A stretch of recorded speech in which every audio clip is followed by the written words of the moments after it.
Good noon students. आज हम लोग क्लास 11th की हिंदी में हिंदी व्याकरण का अध्ययन करेंगे। कल भी हमने हिंदी व्याकरण का ही अध्ययन किया था, तो उसी क्रम में आज हम फिर से हिंदी के व्याकरण के कुछ प्रश्नों का अध्ययन करेंगे। तो आइए हम देखते हैं आज का पहला प्रश्न। समाचारों के लिए अनोखापन कितना महत्व रखता है?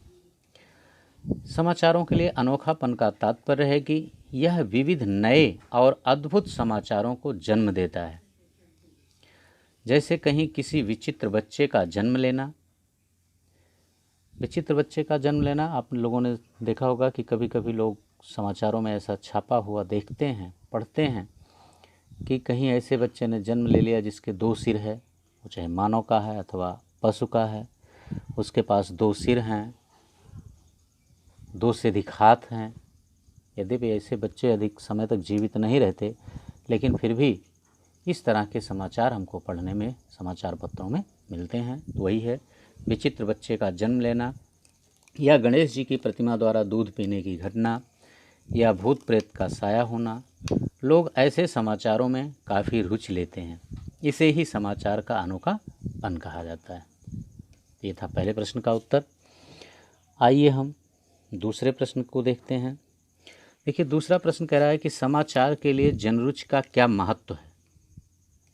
जनरुचि, समाचार के लिए जनरुचि का तात्पर्य है कि समाचार प्रकाशक यह भली भांति जानते हैं कि जनता की रुचि किसमें है। इस प्रकार वे समाचारों का चयन करते हैं और उन्हें छापते हैं। अतः समाचार पत्र जनरुचि के पारखी होते हैं। इस तरह से वे जनरुचि को जान करके ही समाचारों को छापते हैं, और समाचारों का एक विशेष पाठक वर्ग भी होता है जिसके अनुसार वे समाचार का चयन करते हैं, कि जिससे उनका जो पाठक वर्ग है वह प्रसन्न रहे, और इस तरह से उनके समाचार प्रसिद्ध होते रहेंगे और उनकी बिक्री कम नहीं होने पाएगी। इसीलिए वे अपने पाठक वर्गों के अनुसार ही समाचार का भी चयन करते हैं। तीसरा प्रश्न, जनसंचार से आप क्या समझते हैं? देखिए, जनसंचार जनता के बीच किसी सूचना को प्रसारित करना जनसंचार कहलाता है। जनसंचार नई सभ्यता का शब्द है। जब से जनसंचार के लिए तकनीकी साधन जैसे मुद्रण, प्रसारण यंत्र आदि प्रयोग में आए हैं, तब से इस शब्द का प्रयोग किया जाने लगा है। अर्थात जब हम किसी समूह को प्रत्यक्ष बात करने के बजाय किसी यांत्रिक यंत्र से या माध्यम से संवाद करते हैं तो उसे जनसंचार कहते हैं।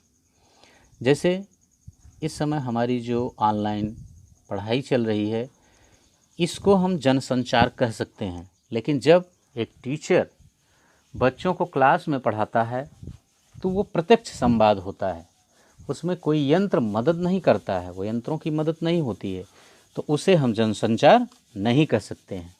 ठीक है ना? लेकिन इस तरह की जो हमारी ऑनलाइन क्लासें चल रही हैं, इसको हम जनसंचार कह सकते हैं। तो ये था तीसरे प्रश्न का उत्तर। आइए अब हम चौथा प्रश्न देखते हैं। भारतीय सिनेमा पर संक्षिप्त टिप्पणी लिखिए। देखिए, भारतीय सिनेमा विश्व में सबसे अधिक पसंद किया जाता है, क्योंकि विश्व में सबसे अधिक फिल्में भारत में ही बनाई जाती हैं। यहाँ लगभग हर वर्ष 800 फिल्में बनती हैं, जिन्हें लोग बड़े चाव से देखते हैं। भारत की पहली मूक फिल्म राजा हरिश्चंद्र थी, जो 1913 ईस्वी में फाल्के पुरस्कार भी प्राप्त कर चुकी है, तथा सन 1931 ईस्वी में भारत की पहली बोलती फिल्म आलम आरा बनी। आरंभ का मतलब होता है भारतीय सिनेमा के प्रारंभ में धर्म, पुराण तथा इतिहास पर आधारित फिल्मों का निर्माण किया जाता था। फिर सामाजिक यथार्थता का समय आया और व्यावसायिक फिल्में बनने लगीं, और जो कलात्मक फिल्में थीं वे हाशिए पर चली गईं, अर्थात वो अपने अंत की तरफ बढ़ने लगीं। आज भारत की पारिवारिक फिल्में भी लोकप्रिय हैं और लोग उसे काफ़ी चाव से देखते हैं। भारत के प्रसिद्ध निर्माताओं की अगर हम बात करें तो उसमें पृथ्वीराज कपूर, सत्यजीत राय, मृणाल सेन और गोविंद निहलानी का नाम प्रमुख है। तो ये था चौथे प्रश्न का उत्तर। आइए अब हम पांचवें प्रश्न को देखते हैं कि पांचवा प्रश्न क्या पूछ रहा है। देखिए, पांचवा कह रहा है कि व्यापार की भाषा की विशेष शब्दावली लिखिए। व्यापार की भाषा की विशेष शब्दावली आपको बताना है। देखिए, व्यापार की भाषावलियाँ जो होते हैं उनमें कई नए नए शब्द आए हैं।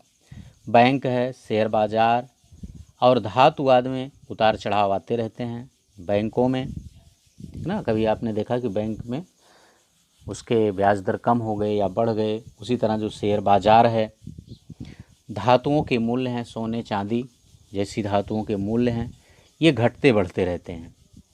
अतः इनसे जुड़े कई शब्द हैं, जैसे व्यापारिक घाटा, आवक, निवेश, आयात निर्यात, सोने में भारी उछाल, चांदी औंधे मुँह गिरी, सेंसेक्स में उछाल। ये व्यापारिक भाषा की शब्दावलियाँ हैं और इन्हीं शब्दों का प्रयोग किया जाता है। ये था पांचवें प्रश्न का उत्तर। आइए हम छठे और अंतिम प्रश्न को देखते हैं, उसके उत्तर को। छठा प्रश्न कह रहा है कि संपादक संपादन कार्य में क्या क्या करते हैं। यानी जो संपादक होता है, संपादन, समाचार संपादन में उसकी क्या भूमिका होती है, वो कौन से कार्य करता है, इसी को आपको बताना है। देखिए, संपादक जो होता है वह रिपोर्टरों द्वारा लिखित सामग्री की अशुद्धियों को दूर करता है। यानी जो रिपोर्टर होते हैं वो रिपोर्ट लाते हैं अर्थात समाचार लाते हैं और उसे संपादक को दे देते हैं। तो संपादक सबसे पहले यह देखता है कि रिपोर्टरों द्वारा उन्हें जो सूचना मिली है, जो सामग्री मिली है, उसमें कौन सी अशुद्धियां हैं, वह उन्हें दूर करता है और उन्हें प्रस्तुत करने के योग्य बनाता है। समाचारों से मुख्य बातों को चिन्हित कर लेता है और जो गौड़ बातें होती हैं या कम महत्व की बातें होती हैं उनको छोड़ देता है, क्योंकि गौड़ बातों का वो बाद में प्रकाशन करता है। अपने समाचार पत्र में उसका स्थान वो बाद में रखता है, बाद में उन्हें दूसरे या पीछे के पेजों में स्थान देता है। समाचार पत्र जो हैं, यानी संपादक जो है, वह समाचार पत्रों की जो नीतियां हैं, उसकी जो आचार संहिता है या जो जन कल्याण की भावना है, उसका भी संपादक ध्यान रखता है। इन सारे कार्यों को करते हुए संपादक समाचारों का प्रकाशन करता है। तो ये था इस प्रश्न का उत्तर। बस ये पार्ट यहीं पर समाप्त होता है। आगे के प्रश्नों को लेकर हम पुनः आप लोगों के समक्ष नेक्स्ट वीडियो में उपस्थित होंगे। Okay, thank you.